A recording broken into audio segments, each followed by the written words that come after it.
All right, guys, Fuller coming to you with another Guerrilla boxing video.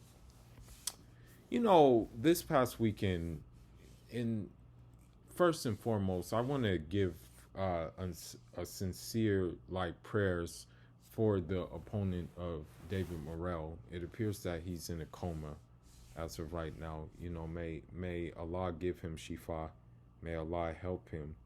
May Allah, get him through these unfortunate circumstances that he finds himself in, you know. But what I want to talk about is um what what I what I want to talk about is that um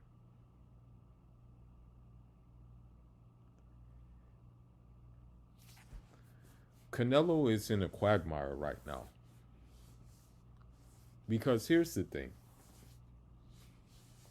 After what we saw from Bibble against Ramirez, and that's the thing, you had of course, I'm just gonna mention it, you had Mexican fans. I really hate to say the Mexican thing, but I have to say you have Mexican fans who said, "Oh, now Bivol is fighting someone his own size." Okay. Um, and so what I'm saying is that what I'm saying is that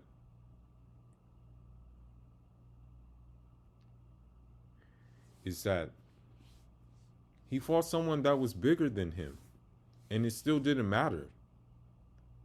He got outclassed no matter what. Okay. It was boxing 101. It was clear to see. It was boxing 101. And as a matter of fact, Bivol said, I stayed in first gear to beat Zerto. That's what he said. He said, I stayed in first gear to beat him, and maybe I should have threw more punches. These are the things that he said, okay? The fact that he said these things goes to show you what time it really is. So, Canelo fans, of course, are saying, oh, he doesn't want to go to 168. He won't go to 168 to fight Canelo. Listen, man, if the money is right, he will do it. And he has not ruled out going to 168 to fight him, okay? He's not ruled that out. That's the thing. Bivol is a light heavyweight, okay? A very, very light heavyweight. He's not heavy like that. Zorro Ramirez should not be fighting at light heavyweight. He should be fighting at cruiserweight. Okay?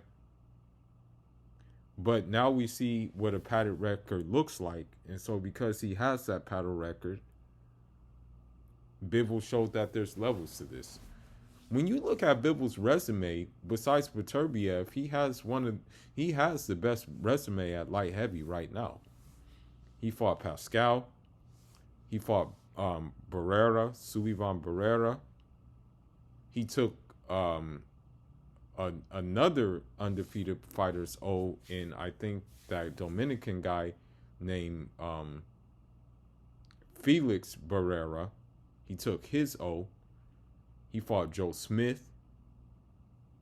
The Canelo, or I should say the Canelo fight. And now this one. Who did Ramirez fight?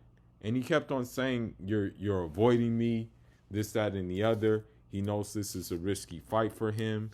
Just saying all these kind of talking points, and it's like, bro, you're about to get schooled. Listen, bro, I was not worried about Bivol in this fight. Going into the fight, I had no worries at all. I'm like, yeah, man, this is easy for him. Easy fight for him. Okay? But now, the question remains, what is Canelo going to do? because Canelo was not beating Bivol again. And the reason why Bivol did not get overly aggressive with Canelo was not because of like anything Canelo could do. It was the simple fact that I'm going to be honest that if more arm punches came on Bivol, that the fight may have been swayed towards Canelo, because the judges, by all means, were trying to give that fight to Canelo. They were trying their very best to give the fight to Canelo. Okay? I'm just going to be honest. Everybody knows that. Everybody knows that they were trying to give that fight to him. Okay? I'm just going to be real. Now, another thing that must be said now is that with Canelo saying that he wants the Bivol rematch, which I really don't think he wants, because the rematch will be worse than the first fight. I mean, Bivol would school him, very, very badly. It wouldn't even be close. So the question remains, when he gets back from his injury, what is he going to do? Of course, the first thing to do is take a tune-up fight, right? So maybe that falls on to John Ryder. Maybe that fight falls to him. Right? Now, Eddie Hearn is going to use the talking point of, okay, he can sell out Wembley and things like that, right? And that's probably what's going to happen.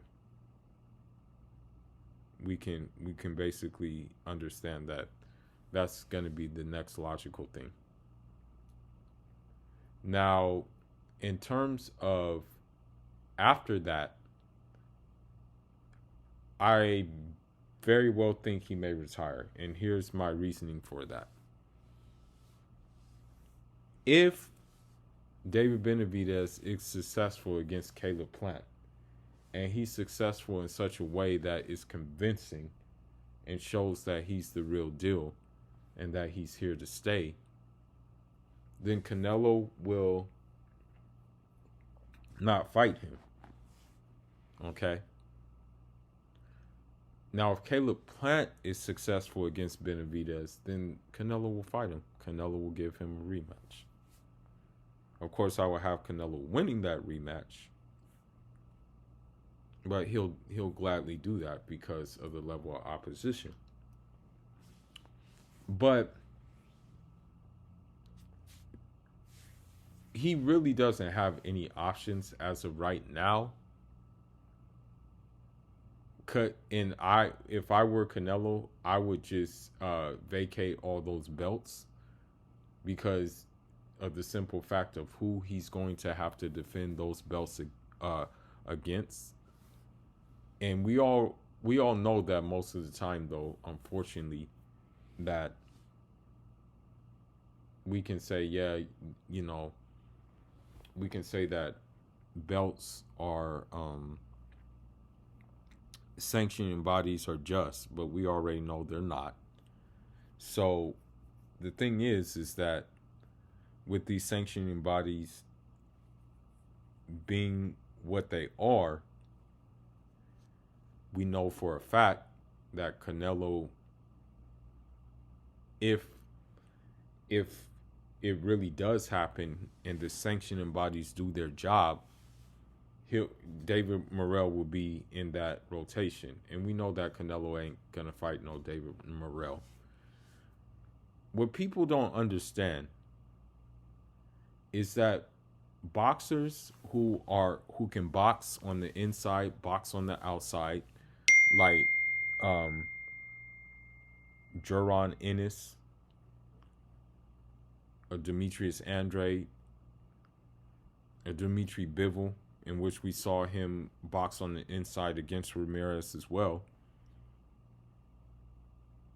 and can box on the outside. When fighters have those different dimensions, plus the footwork to boot, they're very difficult to beat. And we know that for a fact that Canelo only has one dimension, and that's just walking you down. I hate to say it, but Canelo doesn't fight behind the jab. Canelo just walks you down. And because he just walks you down, he doesn't have the footwork needed to keep up with the likes of these guys. I hate to say it, but I said it in a previous video, but even Bivol said that, Beterbiev would be a more difficult opponent than Canelo. And he said that the reason why he would be more difficult than Canelo is not because of any like fan factors. He said that the fight wouldn't be difficult based on the fan base. The fight would be difficult based on the boxing of Beterbiev, and that's he said that would be the difference. Me personally, I personally believe that Beterbiev is a better boxer than Canelo. When it comes to the game of boxing, just like when it comes to the boxing aspect of boxing. You know what I mean? Because when you watch Beterbiev, and I keep on reiterating this, he knows how to switch while attacking you. He has those tricky little looping shots as well, that he gets behind your guard. And I hate to say it, Canelo has none of that. Canelo has power. That's pretty much all he has. But the thing is, he's gonna do what he wants to do, but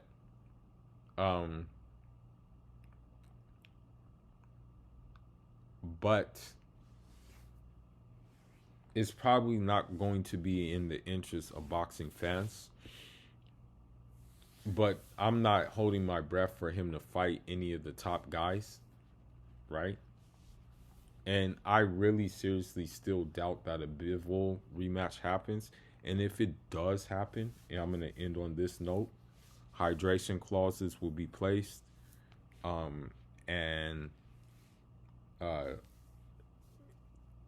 weight clauses will be placed as well. But with that being said, it's still team. Basically, this channel consists of being Team Haney, Team Ennis, Team Shakur, Team Andrade, of course, and hopefully I'll have some update on him soon, inshallah. Team Morel, Team Beterbiev, Team Bivol, Team Madrimov, which hopefully he'll get a title shot soon. Believe it or not, he said he will fight Jaime Munguia, but Munguia, I doubt Munguia fights him. Even if Munguia would be the taller man, I doubt he fights Madrimov, But with that being said, the boxers that I named have certain attributes in common, and with them having those attributes, it's just basically there's no convincing me of what works and what doesn't work. You know what I mean? And I'm gonna be honest, what Bivol does works, what Morel does work, what Beterbiev does work, what Ennis does work, and I'm gonna against high opposition as well. Although we haven't seen Ennis in high opposition, we can pretty much say it's safe to say he would do what he needs to do. But from what we saw this previous weekend and what we saw in the fight prior to it, what Canelo does not work against higher opposition. What Ramirez does not work against higher opposition. And also, to throw it in, what Oscar Valdez doesn't work against higher opposition. And with that being said, let's just wait and see what happens. And let's see what Bivol does next too, man. He may have to defend the belt again just to stay active. Who knows? But anyhow, leave your thoughts, leave your comments. Foolish signing out. Njara.